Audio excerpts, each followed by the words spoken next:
Welcome to this edition of On Politics. I'm Dr. Eric Morrow at Tarleton State University, and we're glad you're joining us today right here on KTRL 90.5 FM. Our shows are also streaming on the web at tarletonradio.com.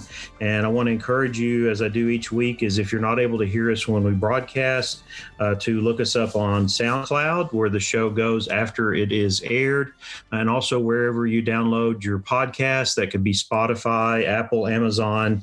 It's available there as well. So we are staying local this week. Last week, we had Superintendent Matt Underwood on to talk about navigating the COVID environment and public education, and got some updates on the construction going on at the high school. This week, we are still local in Erath County, and we want to welcome for the first time Judge Alfonso Campos, who is the county judge for Erath County. He is joining us today really in a critical time here because of what is happening, not just with the pandemic and continuing to navigate it, but also with the distribution of vaccines, with that being ramped up all across the country. But also, this is important too when we talk about government and what state services and county services are provided, because the county, the leadership of the county plays an important role in that. And so I want to get into a little bit of that with him today. Judge Campos has been engaged in different aspects of leadership in the Texas Parks and Wildlife Department. But he also had some background here in terms of attending the U.S. Coast Guard Officer Boarding School, being a senior, taking senior police management courses through the FBI National Academy. He has worked as the department head of pretrial services in Erath County, and then prior to that was a justice of the peace in Caldwell County. So he's had a significant amount of experience at that level, and of course has been serving here in Erath County for the last several years as the chief elected official of the county. Judge Campos, I want to welcome you to the show. Well, thank you very much. Thank you for having me. And I'm a short timer. It's just a couple of years that I've been here, but we'll see what's on the horizon. Sure. Well, and as you know, and as you've experienced, I mean, there's so many facets of local government, and not just county, but collaborating with other entities, city, school districts, and of course, being an extension of the services that the state provides are so critical and important. And I wanted really my first question to you in that regard is that I think people know who the county judge is, or that there is a county judge, but I'm not sure they're always familiar with the extent of the work you do. Could you give us a little bit of an overview of the responsibilities you have in that position? Yeah, I mean, primarily the county judge is the presiding officer over Commissioner's Court, and the county judge really is, it combines legislative, judicial, and executive powers into one office. Obviously, legislative being with the ability to do county ordinances. And that's important in the time we're living right now, because with some of the governor's orders, he has delegated to the county judges and sometimes to the mayors or both of us, on some of the restrictions where he has been, maybe made generic restrictions, statewide restrictions, and some that we could opt out of. For example, the restaurant was at 50% capacity, but if we had a certain low number of cases, we could opt into doing a 75% capacity. And so that falls down to the county judge to initiate that process and to get it going, and to be certified through the state so that our businesses can sometimes can open and then sometimes can operate at a higher capacity. So, I came into a storm, I think, this year. I wasn't realizing completely what all responsibilities the county judge had, but the governor's office, the state, the County Judges Association, they've all been really helpful with us, so that we can get through this. So in the midst of the pandemic and the challenges of navigating that, and as you said, following the guidance directives of the governor, what are a lot of attention has been given to that area. Are there areas that of the county and its function and so forth that have been challenged by that in terms of maybe they've not been given the attention they need to because of this environment we're in, or I mean, I think a lot of people are not maybe as familiar. I mean, they think about roads, they may think about elections. We just had one of those, and the office is there. But there's a lot of other things that go on at the county level, and I know you've got some very quality people working with you, but I didn't know how challenged that would be in this environment. Well, it has been a challenge, and especially initially, when we didn't know about this virus, and I'm talking about March and early April, and then we had some challenges in our offices with some positive tests. And so, what do? I mean, when you don't know a whole lot, then you're very cautious about things. So we closed some offices, and then we put up, for example, plexiglass barriers to minimize the close contact that we would have with customers. But and then we had to clean the offices, and that was, you had to find a vendor that had never really been done. I mean, the service was out there, but we had never really contracted it. And then further down the road, we continue having some positives. So, people working from home there where you could, but the number of services that the county provides, and we're a customer service organization. We work for the people. We register your automobiles, and when you're ready to do that, I mean, you want to be able to come down and to see that we're open and you can do that. I mean, we obviously to pay your taxes, we do all that, but to transfer land and title, also to get death certificates, birth certificates, those all come through the county. The county also provides some additional services, at the jail, obviously, so that has to continue functioning, and that's quite a big operation. And then, when people die out there that are unattended, then it's the justices of the peace and the judges that go out there to perform inquests and record those deaths. And so, we've had some challenges. You talk about roads and things. I'm not going to say they've been secondary, but we've taken care of those as we've continued to do business and to do what the people expect us to take care of. Very, very good. I know that all of that work, and especially in the pandemic, takes a lot of communication with other entities of government, not just the state itself, but I've had the Stephenville mayor, I've had a couple of school superintendents. What's your assessment of the work across government entities in Erath County in terms of dealing with this crisis and trying to monitor things and make decisions that need to be made for either following the governor's directives or also for the benefit of public health?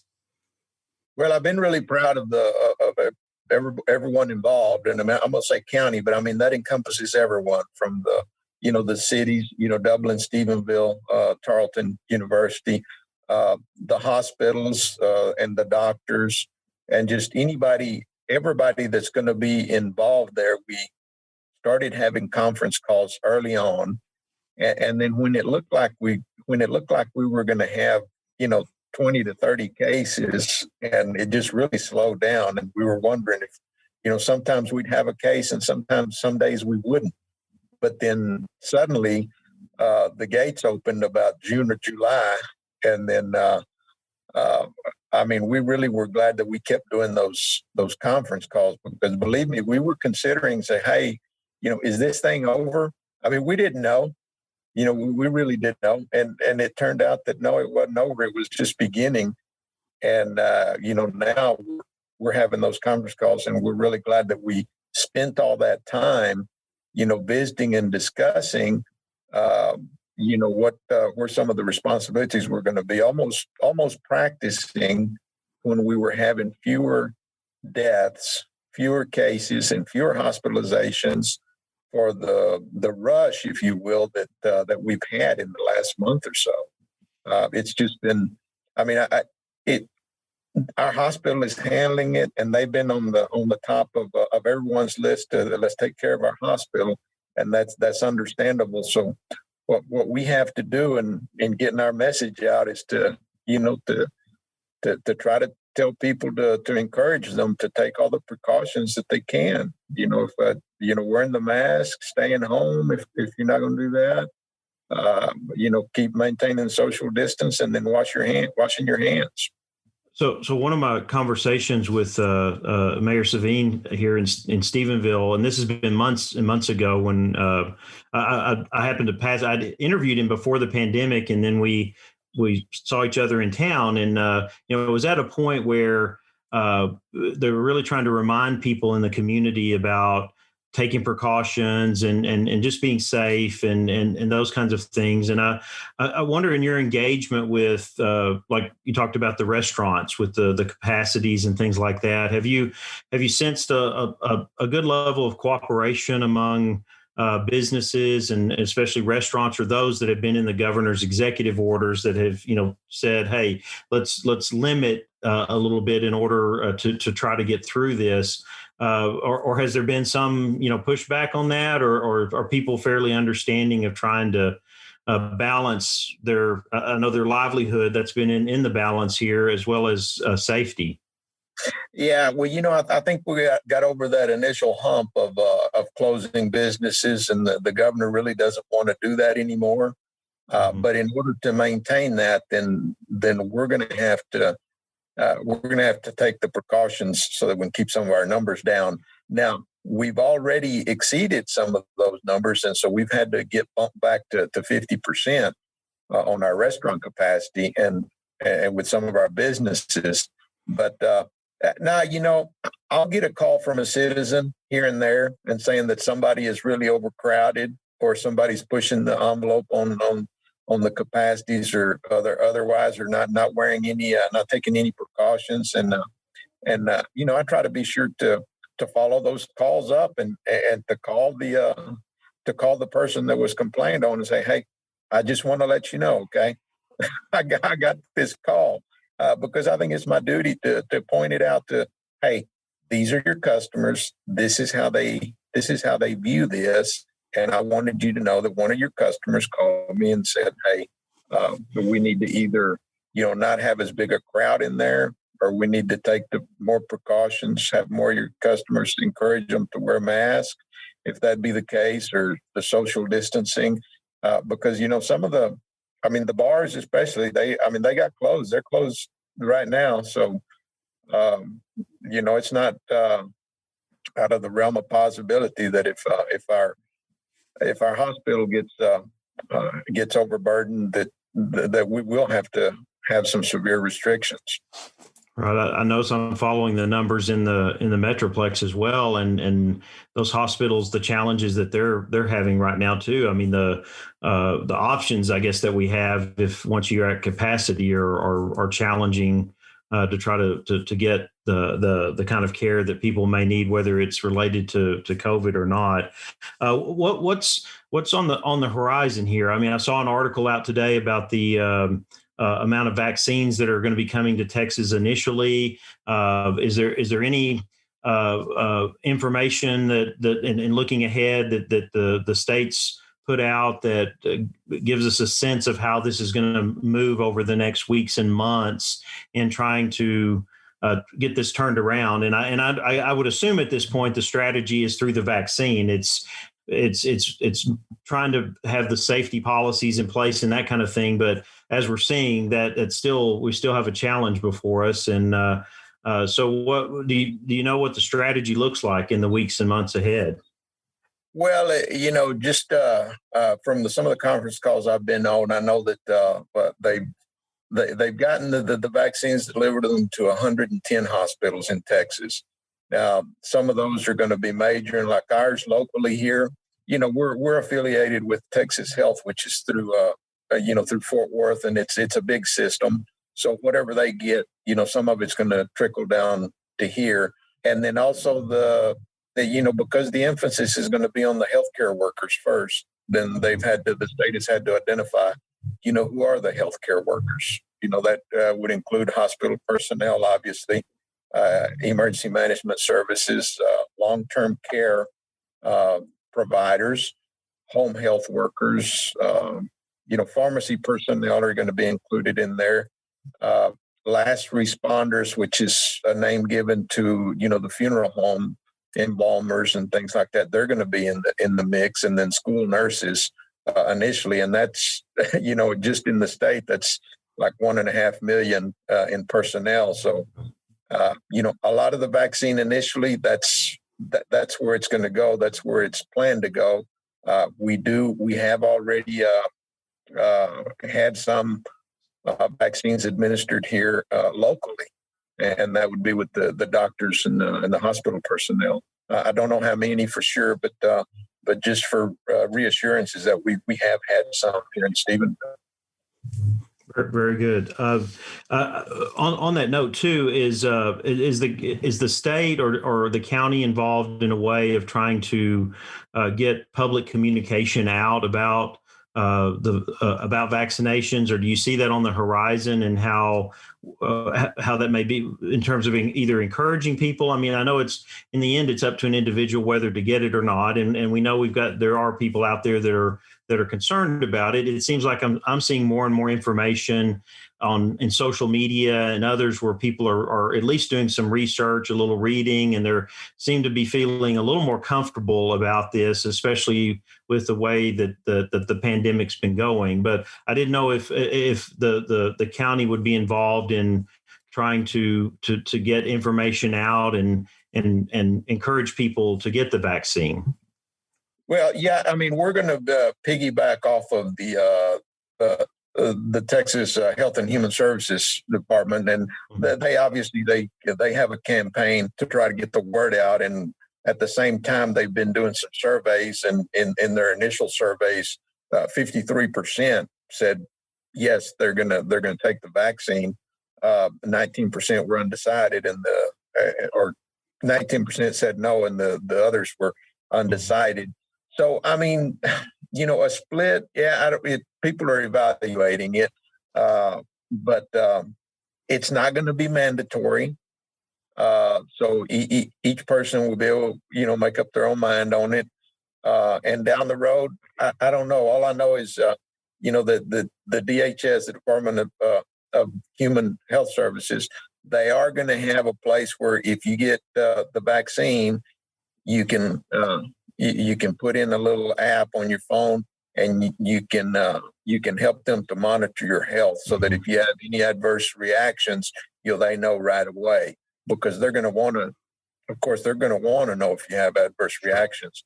And there's a couple of vaccines that are out. I think the other one is either today or tomorrow. It could be approved, so it may be shipped on Monday, and that means that that they're going to have tremendously more, doubling the number that maybe would have been available. One of them is Pfizer, and that one's the one that's out right now, the Pfizer vaccine.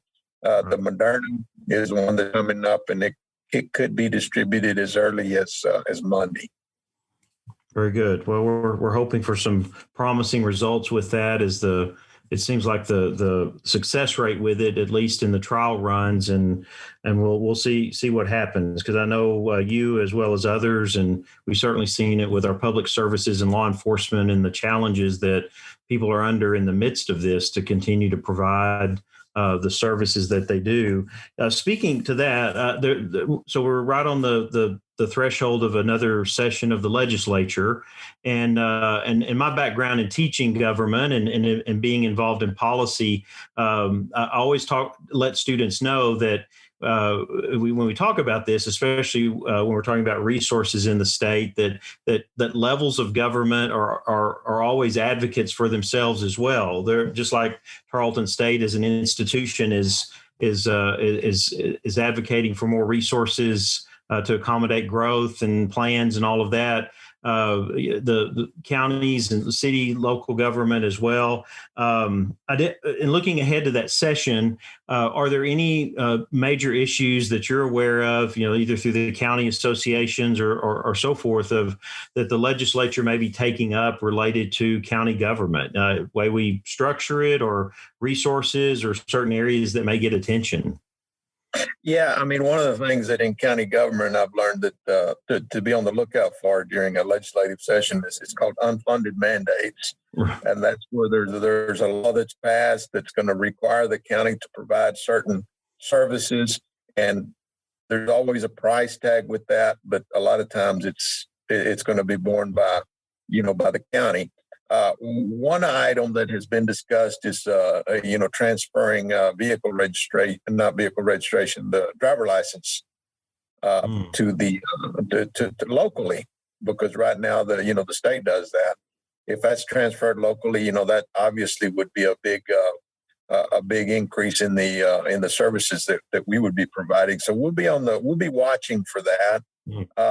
Unfortunately, there's also a move out there, because it's been out there in the last couple of sessions, that would restrict county employees or counties going to the Capitol and advocating for laws, and that's it's thrown in the same bucket as lobbying.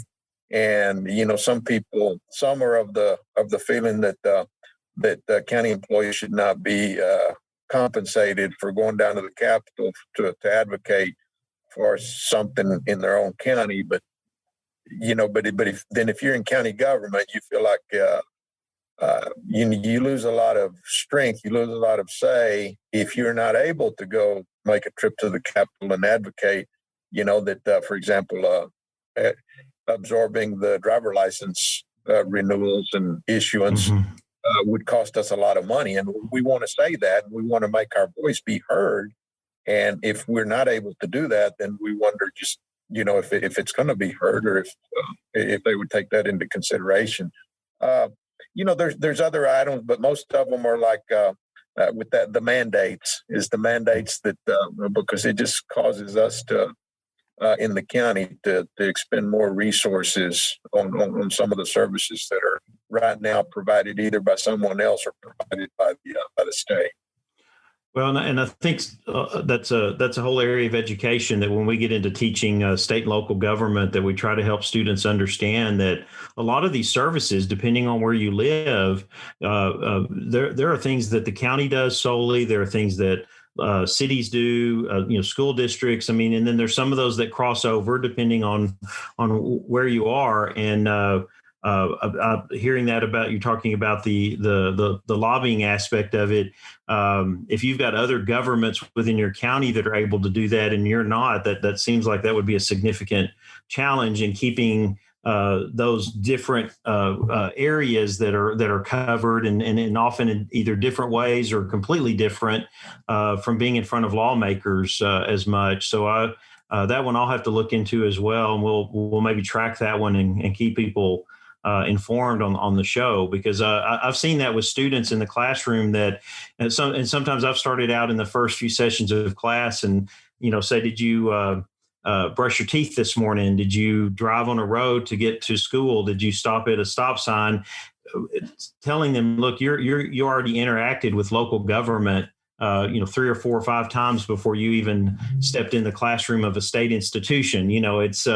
But to keep that in front of people, to know not only what government does around us every day that structures and our lives and provides safety and so forth, but also our vital services and who's actually doing that, whether it is the city, the county, or the school district. Just one, additional thing on that as we kind of look ahead. What do you see are right here in Erath County? Aside from the pandemic, I mean, that one's front and center, I think, for everybody. But what do you see are some of the things that in the year ahead that are going to be critical or important for the county in addressing its function and the services that it provides for the citizens here? Well, for us, I think it's going to be growth, and I think it's like that for nearly all of us that are involved in the public sector here in the county. growth, more more vehicles to register. We know that because we transfer a lot of them from out of state. And so we can see people are moving in from out of state because we can track the number of vehicles. It used to be on a weekly basis, you'd have a handful. Now, on a daily basis, you have a handful that are from out of state. And that's just, for us, it's more inspecting that they get the correct sewer services and electrical services and things like that they're going to have. And it's no different from the city, maybe even harder, more difficult for the city because they're liable to get more residents at one time. The university, I'm sure, with the student enrollment. So I think that's where we're all at is with the growth and being able to continue to provide the services. I know in the county we're adding an office building because we've just really outgrown where we're at. And, if we have to absorb additional services that somebody else is providing right now, well, how do you pay for those services? And do you have to increase the tax rate that you have? Because we have taxing authority.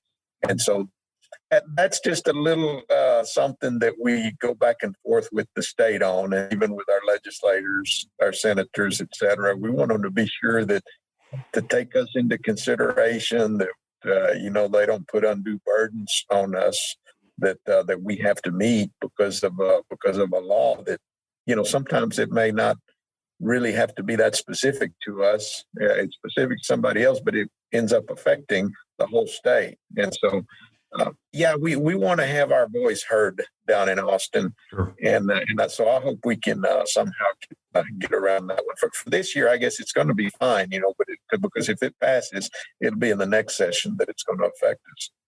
Right. Well, I want to thank you for your leadership during this time in the county and during this crisis as well. I know our listeners, part of the reason why we do give some significant attention, it's not every show, but we try to give a lot of attention to local, what's happening locally in our different government entities and how not only explaining what they do, but also how they're engaging with crises like the one that we're seeing. And so I appreciate your time today and for joining us and just giving us some insight here into what you're doing and what's ahead for county government, especially as we head to this legislative session. So thank you for joining us. Thank you for having me. We will take a short break, and then we will be back for more On Politics. Politics can be confusing, but On Politics with Eric Morrow has your back. Follow the show on Facebook. Search On Politics with Eric Morrow to stay up to date with the show and all the sources to follow right along.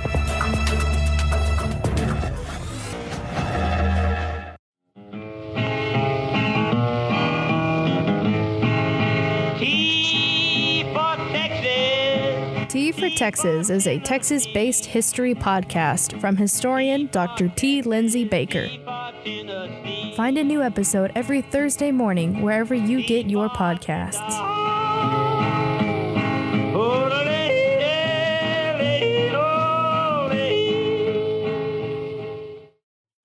Welcome back to On Politics. I'm Dr. Eric Morrow at Tarleton State University. And again, we're glad you're joining us today. If you missed the first part of the show, that was Judge Alfonso Campos, the county judge for Erath County.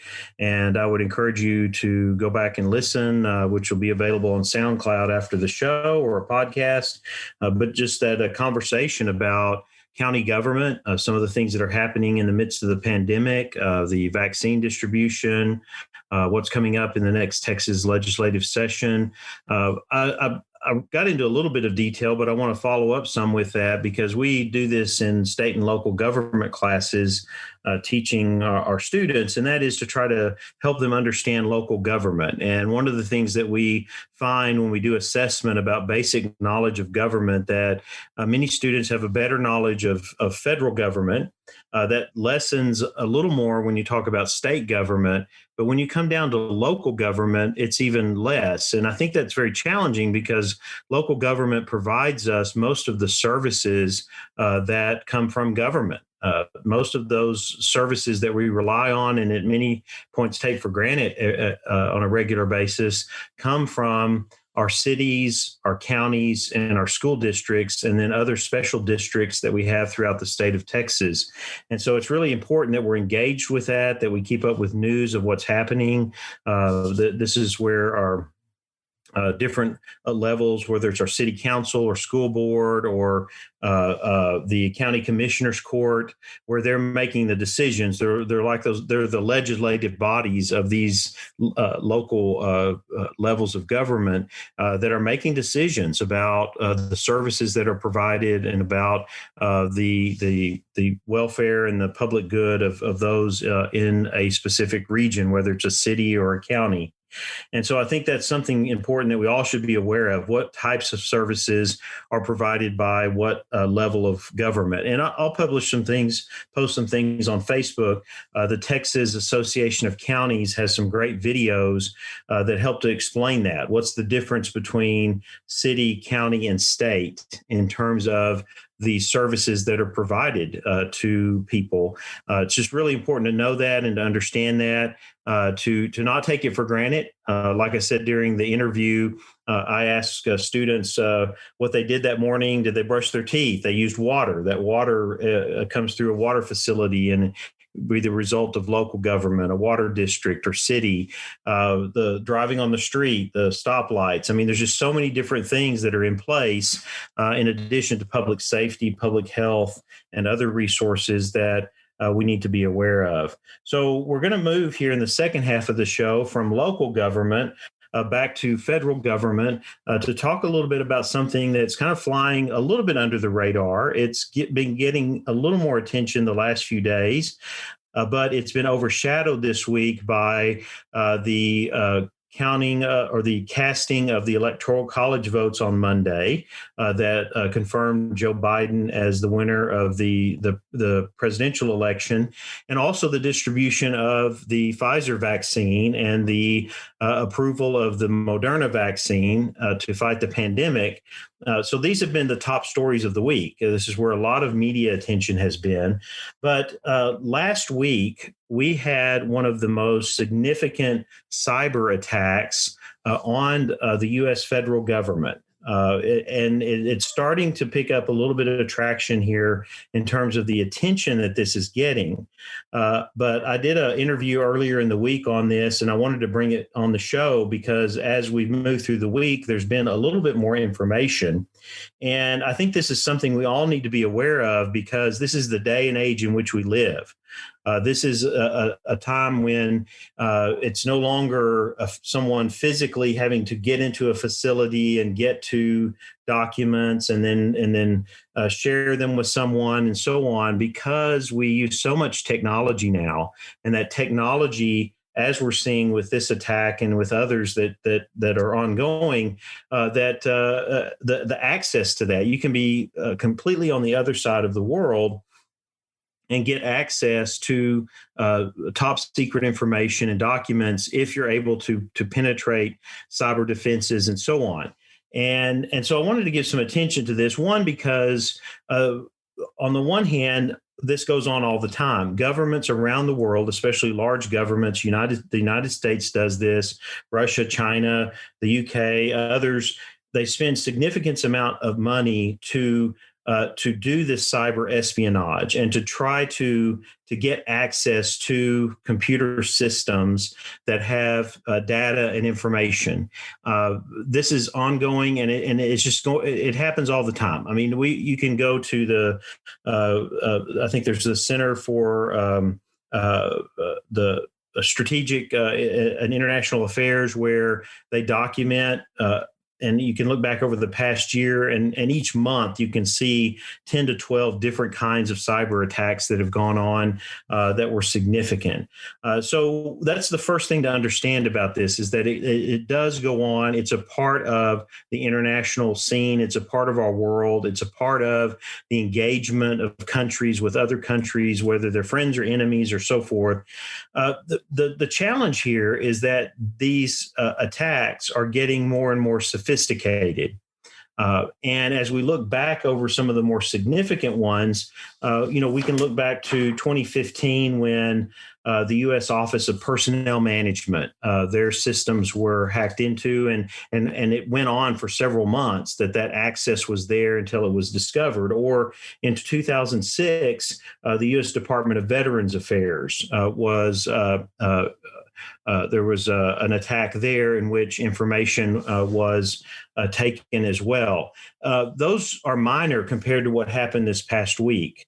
So from our federal investigatory agencies, they're pointing to this being a Russian-initiated attack. And this attack was not through a phishing attempt, which if you've had any kind of training where you work or online regarding how you avoid phishing attempts, where you get an email that says, open this attachment. This was not anything like that. This was on a much higher level. And what it was that the cyber terrorists, as they're called, they were able to infiltrate a company that provides server maintenance software, not only to federal agencies, but to many Fortune 500 companies and many corporations. Now, how would they know they're using this software? Well, in our society, in our economic system, we rely a lot on private organizations or companies to provide certain kinds of services. And what do those companies do? Well, if you've got some big government contracts or you're providing services to Fortune 500 companies, you promote that. You put that on your website. You say, here are all the people that are buying our product. Why? Because you're in business to sell it, and you want to promote the fact that you have all these big name customers, government, non-governmental, in order to do that. So it's not that difficult to find out. Now, that may change after this, but this company called SolarWinds that's based out of Texas have a software that's called Orion, and that software is, without going into a lot of detail, is primarily to help it maintain servers, to analyze server usage, to address data issues and protection of data. I mean, there's all different facets of it that are in components of it. So what it appears happened is that the hackers were able to get into this software and to implant a means through an update, so that once the software was updated by anyone that was using it, it would open a back door to where they could go in and get into these systems and be able to move around and grab information and so forth. So that in and of itself is a concern, because now you have it working through a third party coming in, a software that then is being used, and they were able to hack into it and able to then get into these systems. The systems themselves, well, what about the extent of it? Well, if you look at any of the news stories that are out there regarding this, there were a number of federal agencies that were targeted in this: Homeland Security, State Department, parts of the Pentagon, the Treasury and Commerce departments. I mean, these are just some of of what they know. So it may be even more extensive than that. I mean, this is going to take time to sort through to see how extensive this is and what the impact of it is. The other side of it is that this was not even discovered by federal agencies themselves.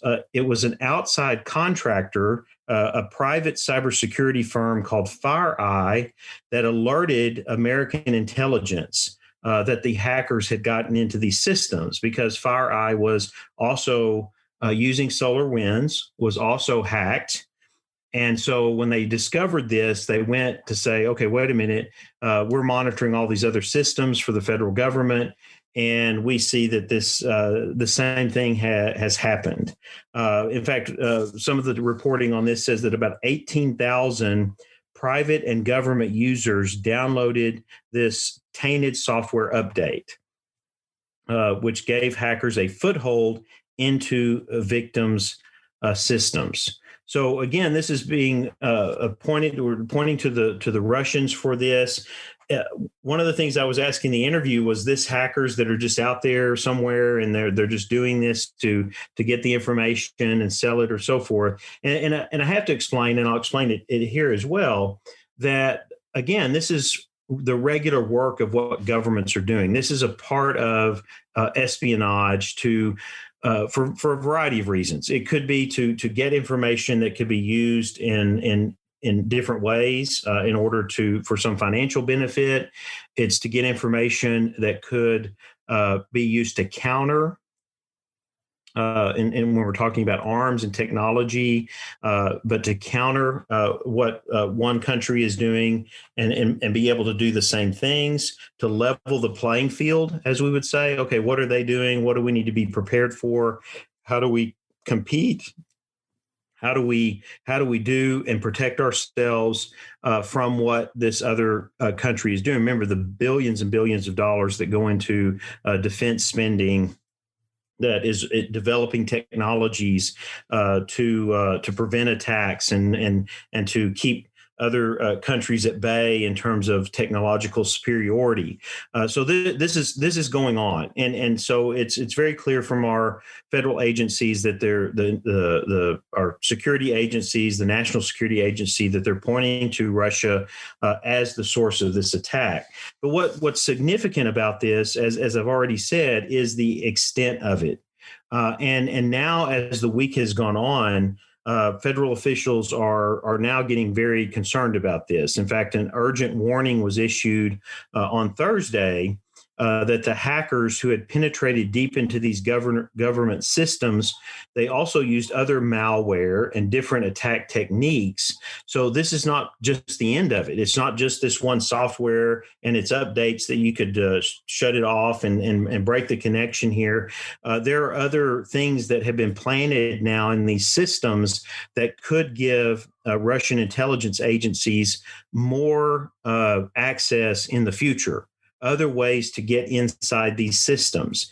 And so what's happening now is it's not just the challenges and the cost of protection. It's also the cost of now going through these systems to see if you can identify what's been planted there.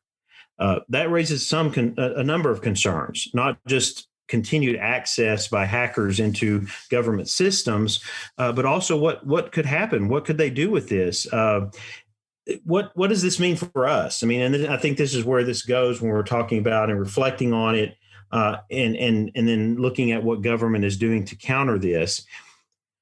The access that they got, and what this shows is that systems that we rely on, okay, our utility, our energy grid, electricity grid across the country, our telecommunications, our internet access, all of these things could be exposed.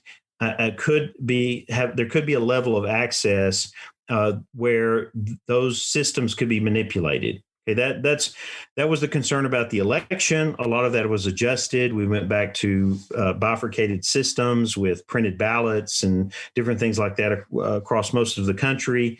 But this impacts a lot of those things, as I talked about county government with services provided, that we take it for granted, that we're going to have electricity, we're going to have internet access, we're going to have a phone, be able to communicate with our phones. We have emergency management systems. Another one that was brought up was our nuclear agency and access into how we monitor and regulate nuclear power plants and nuclear resources. I mean, this gets really, really serious when you move along that spectrum, that if the intent is to do harm or damage, that access could be there to do so. It's not just about the information. It's not just about, hey, what are they doing with this technology? What are they doing in this area of defense? It can be much more about the stability of our country in terms of the things that we depend on in order to provide for the resources that people need on a moment by moment, day by day basis. So that's why this is significant. One, because it was so broad that it impacts so many agencies of government. Two, because of the sophistication of it has moved this to another level. And this is, as I said, the day and age we're in where this is going to become more prevalent. And the amount of money, and we've seen that increase considerably over the last 2 decades. I mean, we went from the single digits now to, I think the most recent approved budget was over 18 billion on cybersecurity, on securing government and corporate systems, and in order to keep cyber terrorists out. And of course, here we see a major failure of that when they were able to go through a third-party software with an update that gets loaded into government systems, and then they were able to get access in that manner. But the other way of this is of concern is our daily lives and the impact that this can have. And that's why I wanted to bring it to your attention. It's not to veer off into a long overview of cybersecurity, but much more to create an awareness that we need to be following this. We need to encourage our elected leaders to give attention to this because this could be very detrimental. I mean, you think about all of us when we've had storms and you have the power go out and you have or down utilities in some way, or you have to boil your water, or you have other challenger issues. Many people have moved away from landline phones to mobile phones. You talk about these networks that are out there that we rely on. This could be very, very challenging if we do not rise to the occasion to meet it. And I think that's what's going to be pressing on a Biden administration. Initially, the Trump administration looked at this as just another regular cyber attack that, as I said, they do happen frequently. But now they're starting to get more serious about it because national security officials are kind of screaming loudly to say this is different. This is much more intense, much more severe, much more intrusive.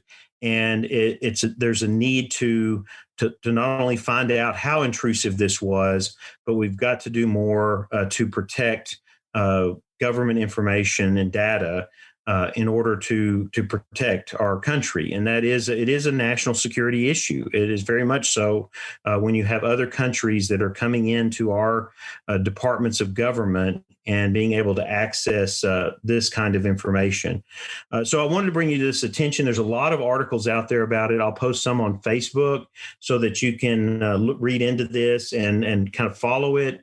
I think it's something that we will look at. I will hope in the near future to get someone on the show who has this cybersecurity background that can talk to us a little bit about it. We have several faculty that work and do research in this area, and it would be great to have them on to talk about where we go with this, especially when the Biden administration comes in and we see what kind of attention that they give to these issues and how they go about addressing an attack of this magnitude once they are in office. As we wrap up the show today, I know we're on the cusp of the holidays here, and we will continue to offer our shows and move into the new year, especially coming up on a session of the Texas legislature with so much happening in the state of Texas, the budget concerns, the pandemic, and other issues that we've brought to your attention over this past year that we'll be following during this session. And I hope also to have some of our elected officials, but also to have some on that have experience in this environment. It's very engaging environment to be in as the state legislature starts to gear up to meet, to do its business, to pass a budget for the next biennium.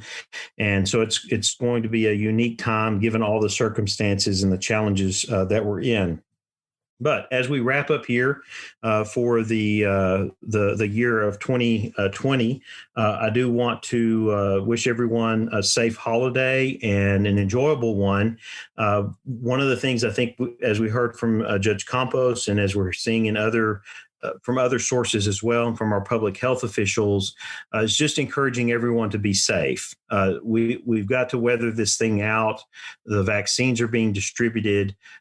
We've seen a tremendous increase in loss of life during this spike in the pandemic, and we need to address that as quickly as we can. And so the more that we can be safe and protect others and protect ourselves, the more that we can limit not just the spread of it, but the more severe outcome of people who are hospitalized with severe illness or people who die from this. And so I think we need to stay the course here, to try to follow the directives that we're being given, and to hope for the best, pray for the best as we see the vaccine now begin to roll out and to be given to those who are on the front lines in battling this.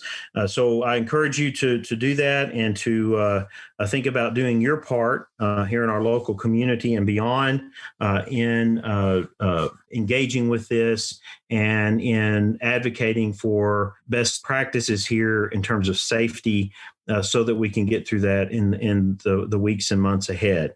We're going to continue to bring you more engaging information and stories and issues right here on Politics. That's our job each week, is to bring to you new facets that maybe you're not as familiar with on the local, state, and national, and even sometimes the international level. So I want to thank you for joining us here today. We're right here each week at 12 noon on Sundays on KTRL 90.5 FM and streaming on tarletonradio.com. We're also available on Spotify, Apple, Amazon podcasts, as well as on SoundCloud. That's On Politics with Eric Morrow, where you can download and listen to the show either as a podcast or on SoundCloud. You can listen to it right there on SoundCloud after the show airs each week. So thank you for joining us again this week. We'll look forward to being back with you with another show next week as we look ahead to the new year. Merry Christmas and Happy New Year to everyone. And thank you again for joining us and being a part of our On Politics community.